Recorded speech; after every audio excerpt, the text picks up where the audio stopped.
Nahid Islam sir বলছিলাম। আজকে আমরা চতুর্থ শ্রেণী মা কবিতার মূলভাব পড়াবো এবং শিক্ষার্থীরা আমাদের সাথেই আছে এবং শিক্ষার্থীদের ভিতরে আছে সারা প্রাচুর্য মেহেদি, স্বপ্নিল এবং তনয়া আছে আরও একজন নতুন আমাদের শিক্ষার্থী। তো আমাদের আজকের মূলভাব কবিতার মূলভাবটা কোন কবিতার মূলভাব পড়বো বলো তো?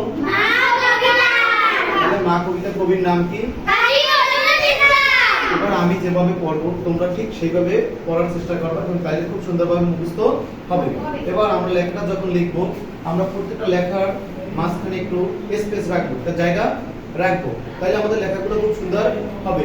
এবং একটা কথা আছে, থোকায় থোকায় একটা কথা আছে, আমরা ঠিক থোকায় থোকায় লেখার চেষ্টা করবো। কেমন? আর থোকায় থোকায় লেখলে হয় কি, তোমার শিক্ষক যে শিক্ষক মানে খাতাটা দেখবে অবশ্যই সে সুন্দরভাবে এবং খুব দ্রুত তাড়াতাড়ি দেখতে পারবে। এবং তুমি লেখার ভিতরে কোনো প্রকার ওভাররাইটিং করবে না। ওভাররাইটিং না করলে তখন তোমার ভুলগুলা কম ধরা পড়বে। যখন তুমি ওভাররাইটিং করবা তখন তোমার ভুলগুলা বেশি ধরা পড়বে। তাই আজকে আমরা পড়ি। বলো, প্রথমে আমাদের লেখা আছে কি দেখো, মা কবিতার মূলভাব লেখো। তাহলে মা কবিতার মূলভাব লেখো। তাহলে প্রথমেই যাই কি মূলভাব লেখা শুরু করবা?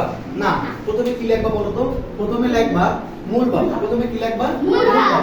এবং প্রথমে সুন্দর করে উপরে মার্জিনটা প্রত্যেকটা লেখা প্রত্যেকটা থোকার মাঝখানে যে মার্জিনটা দেওয়ার চেষ্টা করবে। এবং আমি যখন পড়বো তোমরা আমার সাথে পড়ারটা পড়বে এবং মুখস্থ হয়ে যাবে এখানে ইনশাআল্লাহ। তাহলে এবার দেখো আমরা প্রথম লাইনটা পড়তেছি, মা কবিতার মূলভাব লেখো। এরপর কি মূলভাব?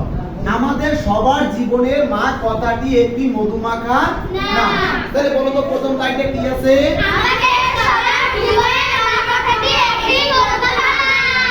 এরপর দেখো পরের লাইনটা কি আছে? পরের লাইনটা আছে, মায়ের মমতা আমাদের চলার পথের পাথেয়। তাহলে পরের লাইনটা কি আছে? মায়ের মমতা আমাদের চলার পথের পাথেয়।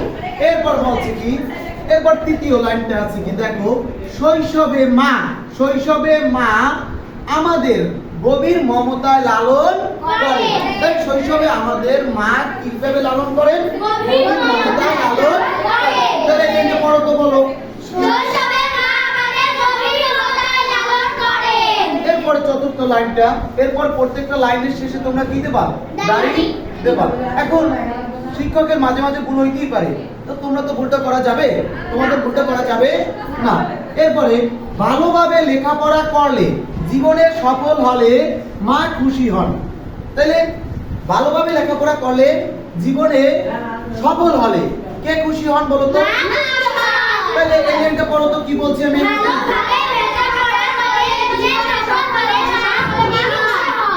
এরপরে সর্বশেষ লাইন, অন্যদিকে মায়ের আশীষ পেলে, মানে মা যখন যত্ন করে বা মা যখন তোমাদের ভালোবাসে তখনকার কথা।